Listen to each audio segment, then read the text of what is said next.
Hi everyone, Erica here with Fibers and Floss Canada. Welcome back for another episode. Today I'm actually filming a Flosstubeversity, which is wonderful to be back doing that. It's been a while since I've been able to film one of these episodes, so I'm excited to dive back in. Today I'm going to be covering tips and tricks on how to stitch faster and more efficiently. This is like my third time recording this video because I just get away and I get talking way too much and I want to keep it short, to the point and concise, so I'm starting all over. I want to start off and preface this by saying, you know, for cross stitch, a lot of us, or any stitching, it is about process stitching. We use it for meditation. It is not a race. It's not about who can stitch the fastest, hurry up, stitch faster. That is not the case. If you're a product stitcher, you may feel that that is important to you, and that is fine, but I do encourage everyone to really focus on process stitching rather than product stitching, just because of the mental health benefits. So, in order to stitch faster or more efficiently, I'm going to share 10 tips and tricks with you that I have learned over the years. This is a collection of things that I have picked up via in-person classes, expertise from older stitchers, younger stitchers, quilters, people that sew EPP or English paper piecing by hand, just a various array of different ways that I've been able to collect this information. For myself, I am able to stitch anywhere from 150 to 300 stitches an hour, depending on a few different variables. Largely, it's whether or not I'm stitching in hand versus stitching in frame, but those are all things we're going to cover here today. So the first 4 or so tips I have for you really center around our floss. The floss that we're using is really going to dictate a lot about our stitching time. And if we want to cut down on that time, we need to actually cut down on the length of floss we're using. So the first tip for you is using shorter floss. This one comes as a surprise because I think a lot of stitchers out there like to use these really long lengths of floss. And I don't even know why we do it. I used to do it too, and maybe it was lazy stitching, if I can say that. Just thinking we don't have to, thread a needle as often, but we know that threading a needle is not hard, and it might take us 20 seconds to do it. So what you actually want to do is stitch with much shorter lengths, anywhere from 12 to 18 inches, and stitch with that length instead. And the reason is because of wasted air time. So if you have a cross stitch, hold please. Okay, so if you have your cross stitch and you're pulling out your length of thread, now imagine you have, 2 feet of thread to pull out and to come back around and keep stitching. Think of that wasted air time it takes to go up, down, and around. It can be 2 to 3 seconds per pull of floss, which is a lot of time when you're starting to add up 100 stitches, right? So what you actually want to do is to be able to pull 12 to 18 inches of floss and back. It's a lot faster than going all the way out here. The second benefit to using a shorter floss is it's going to save your elbow as well as your wrist. A lot of us have actually injured our elbows with too much stitching, which is an embarrassing fact to admit, but it's true. So shorter lengths will give you less knots, protect your elbows and wrists, it's more ergonomic, and it also it also limits your air time that you're stitching.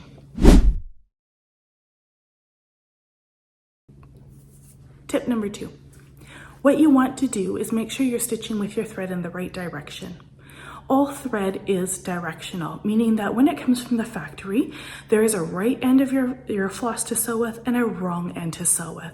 Some of the flosses, by the time we get them and they're carded and they're given to us, like Gentle Arts comes to mind, or Gloriana, anything that comes in a card, we really have no way to identify without looking under a crazy microscope what is the right direction of the floss. But if you are stitching off of a small skein of floss or off of a spool, you are quite able to identify the right and the wrong ends. The reason why we have a right and wrong end is that when it comes from the factory, all the thread is spun, and when it gets spun, what happens is you're going to have one end that is directional, so that all the extra fuzz kind of goes off in one certain direction. And so if you think of a tree, think of a really big, like nice pointed evergreen, or think of a weeping cedar, for example. That tip of the tree is the tip of your floss, and you have all these like fibers that kind of come out like this. And so if you're pulling that floss through a hole from the pointed tip, it will pull through quite nicely. It doesn't fuzz up your yarn, it keeps everything nice and flat and reduces knots. Now, if you were to pull from the wrong end of that tree, you pull from the trunk of the tree, all those branches are going to flip up on itself and they're going to break and they're going to create a huge mess. Same thing happens with your floss. So, what is the right end of your floss? When you're using a spool, the end that you're pulling off, this end over here, is the right end of your floss. This is the end that you want to thread your needle with. You want to end up sewing like this. So this is where your tail is going to be, and you're going to be sewing from this end here. Your cut end is the end you want to sew into your fabric, whether you're using a pin stitch or tucking under stitches or waist knot, whatever you're going to be doing to secure that end. This is the secured end. The end at this here that you're starting with, this is the right end to thread your needle with. When we're looking at a skein of DMC, I've already cut this because I've already filmed this section before. So when we want to pull, we pull from the bottom here. And when we pull, this again is the right end of our floss. The cut end is the end that we want to secure into our fabric. Now, if you cut this and you walk away and you come back later, you'll have no idea what end is the right end unless you somehow identify it. So what I will tend to do is the end that I need to secure, if I'm done stitching for the night and I have multiple pieces of floss left, I'll just tie a really loose knot in this end, just so I can easily identify what end is the correct end to be stitching with. In using the right end, there's going to be a couple things that's going to happen for you. One, you're going to have less knots, guaranteed, and this is fantastic. I can tell you I've been stitching exclusively this way for about 6 months, and I have had less than 10 knots in 6 months. And the knots I have had has been from the gentle arts. They make me crazy. Everything else though is not knotting, which is fantastic. So I highly encourage you give this a try. The other benefit to stitching this way is that your stitches will lay smoother. They won't be fluffy or anything like that, and you won't have extra fibers floating around.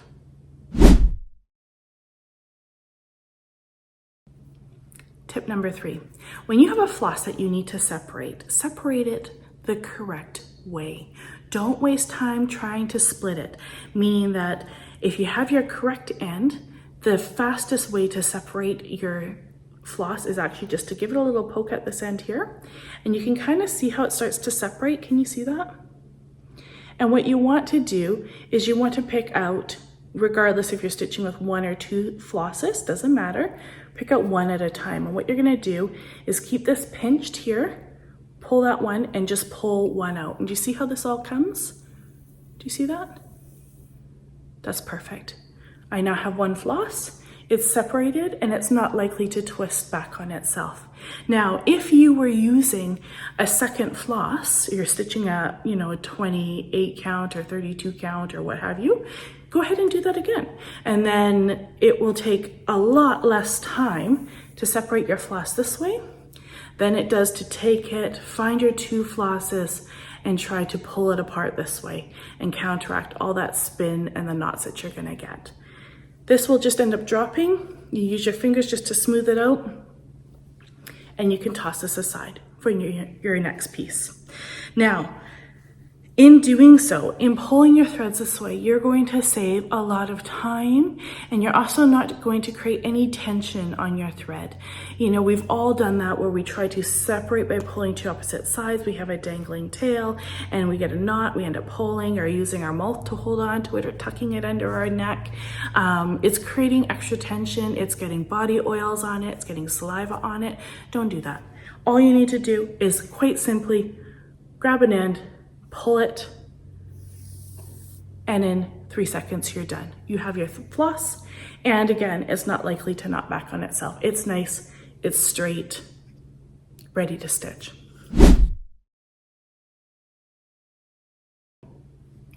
Tip number 4. I'm going to run out of fingers, aren't I? I have to do 2 hands. Tip number 4, what we want to do is use marking devices. So when we're looking at a pattern, whether it's a paper pattern or something online, there's a lot of time wasted between stitching 4 or 5 stitches, glancing back at our pattern. Where am I? Quickly finding it. There I am, counting 3 more stitches, stitching those 3, going back. Where am I? Finding it, counting 4 stitches, going back. What you actually want to do is you can reduce wasted time by marking where you're at on your pattern. So, and I'm not talking about, pulling out a highlighter and a pen, and I do that too, depending on the pattern I'm using.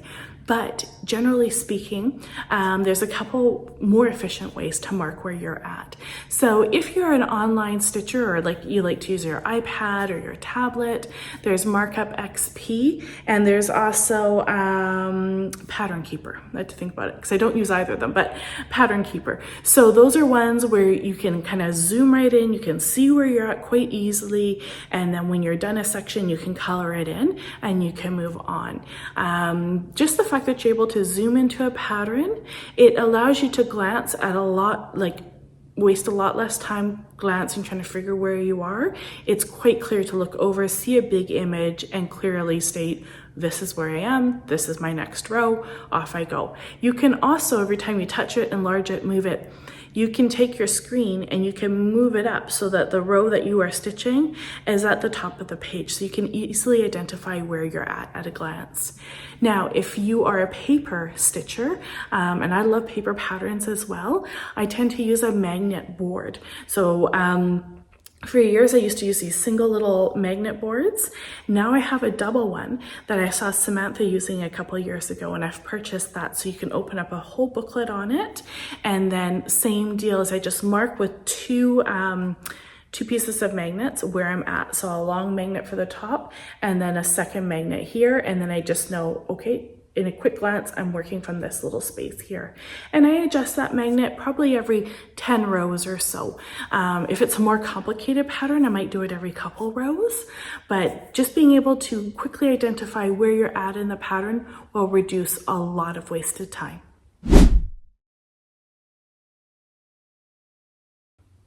Tip number 5, the type of hoop or frame or in hand, your stitching method will largely determine the amount of time it takes you to stitch your stitches. A lot of us start stitching using a hoop of some sort. Stitching with a hoop in our hands is the slowest way to stitch, if I can say that.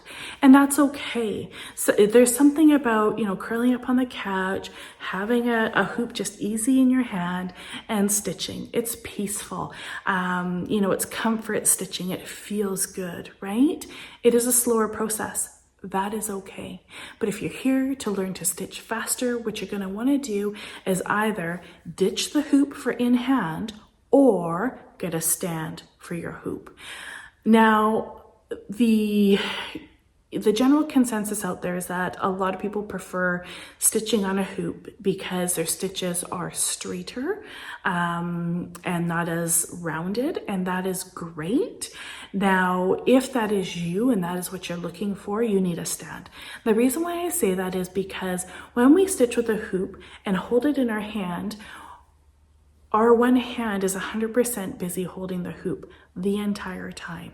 We all have tried to balance it on a table, balance it, against your stomach or your breast. We've tried it all, right? But if you're able to actually, so if you're using a hoop, the reason why it's wasted time is we do poke and stab. And so we take our needle and we go down, and then this hand has to go underneath, grab it, pull it down, come back up, insert the needle, come back around and pull it. And so the back and forth business wastes a ton of time. Now, if you're going for efficiency, you can get a stand that's going to hold this hoop, and then that actually frees up your second hand. Now, when you have a stand, maybe what I'll do is cut to a picture here. What ends up happening is you can always have one hand on your needle at all times. So as you're poking from above, your hand below is receiving that needle, pulling it through. And once it's pulled through, it's poking the needle back up through the top, and your hand on the top is receiving the needle and pulling it out through the top. And that will majorly reduce the amount of, again, lost air time in going back and forth between your sides. So a stand is definitely, a lot faster than holding a hoop in hand. The fastest way of all, fastest method, is in hand. And I'm going to talk about that very last as tip number 10, because it's not for everybody and it can definitely get to a bit of a run-on topic. Tip number 6 is a double pull method. I would like to preface this by saying this is something that I choose not to do 95% of the time. Sometimes if I really want to get something done, I got to start dinner and I just have to really bang out the last of this thread or whatever it may be, I will resort to this. But sometimes I find the double pull method will result in twisting of my thread, which then will make you prone to knots. So it's something I don't like to do. And I also feel like it kind of pulls the fibers, creates more tension on the fiber. And so if you're using silk, depending on the type of silk and the type of spin that you have on there, it could maybe not be a good thing, right? It can cause your thread to break. But what the double pull method is where you take your needle and you're gonna go into your fabric, and your bottom hand is going to receive that needle, quickly turn it around, poke it through, and then you're gonna pull it through all at once. Hopefully I can put some images in here of me doing these techniques for you guys. So in doing this technique, you can see that the double pull, when the fabric is being pulled instead of straight through and straight down and straight up, it's being pulled down and through to the top. That double pull is what creates that extra friction I'm talking about and can actually break your thread over time. So of course, if you're using a nice short thread, that's not going to happen either. It will reduce your pull time though. So if you're really looking at counting on time, or you're trying to bang out that Christmas gift nice and early, double pull technique will work for you.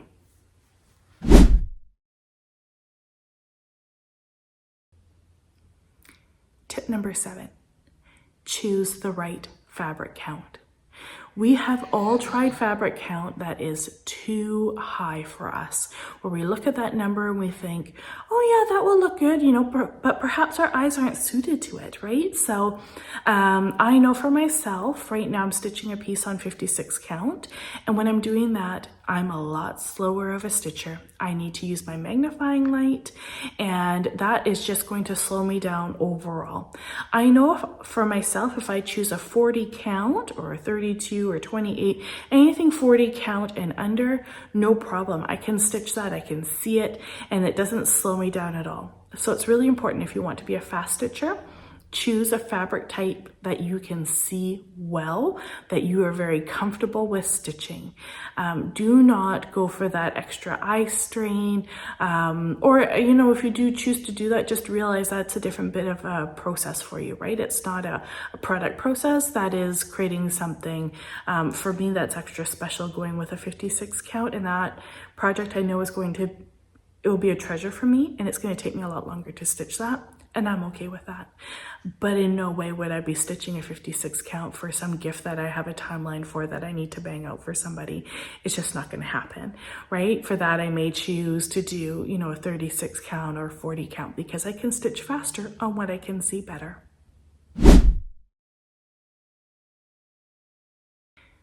Tip number 8, use one strand of floss, not two. We all know that depending on the count of your fabric, you can stitch with either one piece of floss, or if you're using a 36 is really our defining number, right? So 36 count and higher, so 36, 40, 46, 52s, 56, etc. You're looking at only one strand of floss. 36, you have the opportunity to use 2 strands of floss, and then you'll use 2 strands for anything less than 36. So if you're looking at a 32, 30, 28, 25, and so on. And even at 25, you may get into 3 strands.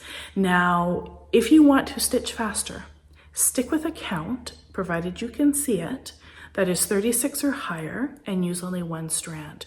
There's a couple reasons for this. It's going to take you less time to thread 1 strand than it would to thread 2.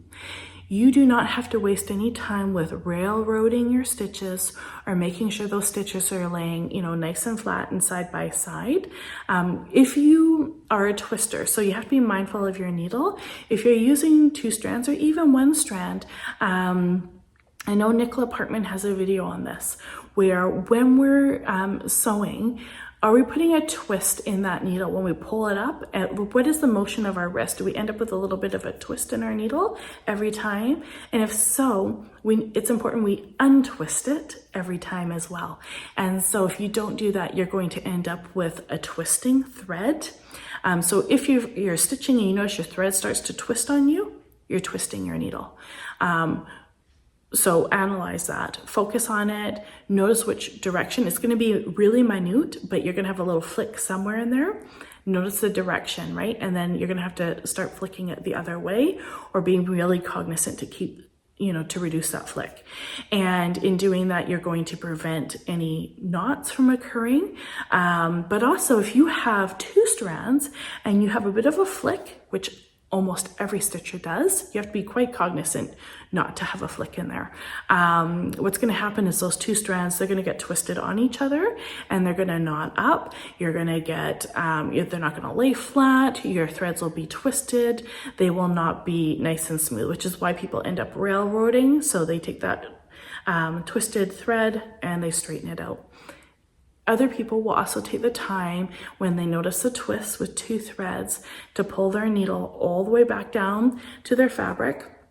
And then they take their 2 strands of floss and separate them out, make sure they get rid of all the twist, and then they pull their needle back up again and continue to sew, which is fine. If you have a twist developing, you need to do that, but that will take you extra time, and that's okay if that's what you're looking to do.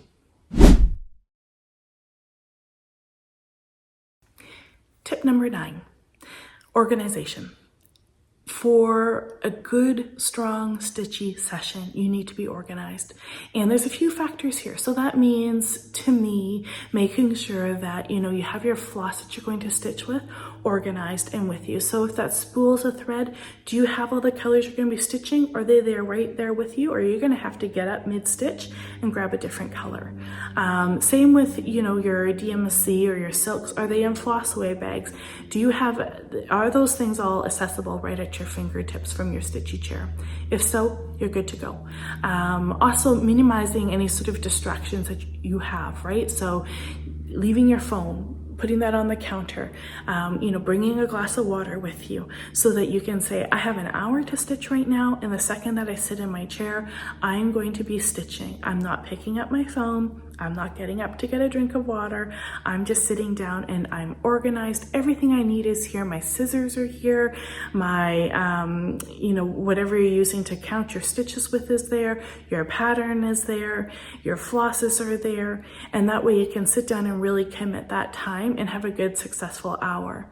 It all happens where, we bring our phone with us and we sit down to stitch for an hour and we end up on Instagram for 15 minutes or watching Flosstube for an hour, which, I'm guilty of as well. But I cannot do any of those things if my focus is to log a good amount of stitching.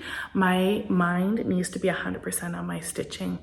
Otherwise, it's the glancing at the iPad or the TV or whatever it may be, picking up, just doing that quick little notification response, whatever it may be. That's all cutting into your stitch time. So distractions away, make sure that you're organized and you have everything you need before you sit down for your stitching session. Tip number 10. This one is a game changer if you can get your tension right. Stitching in hand. Now, it's interesting because I put a post up on Instagram and I said, you know, do you stitch in hand? Is it for you? Is it not for you? Is it something you'd like to maybe do? And over 50% of the responses were, no, it's not for me. Reasons, I don't know, but various reasons I'm sure people have. About 30% said, yes, I love it.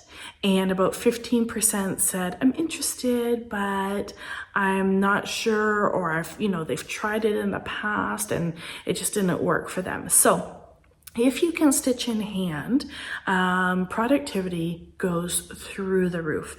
This is where I can easily get 300 stitches an hour.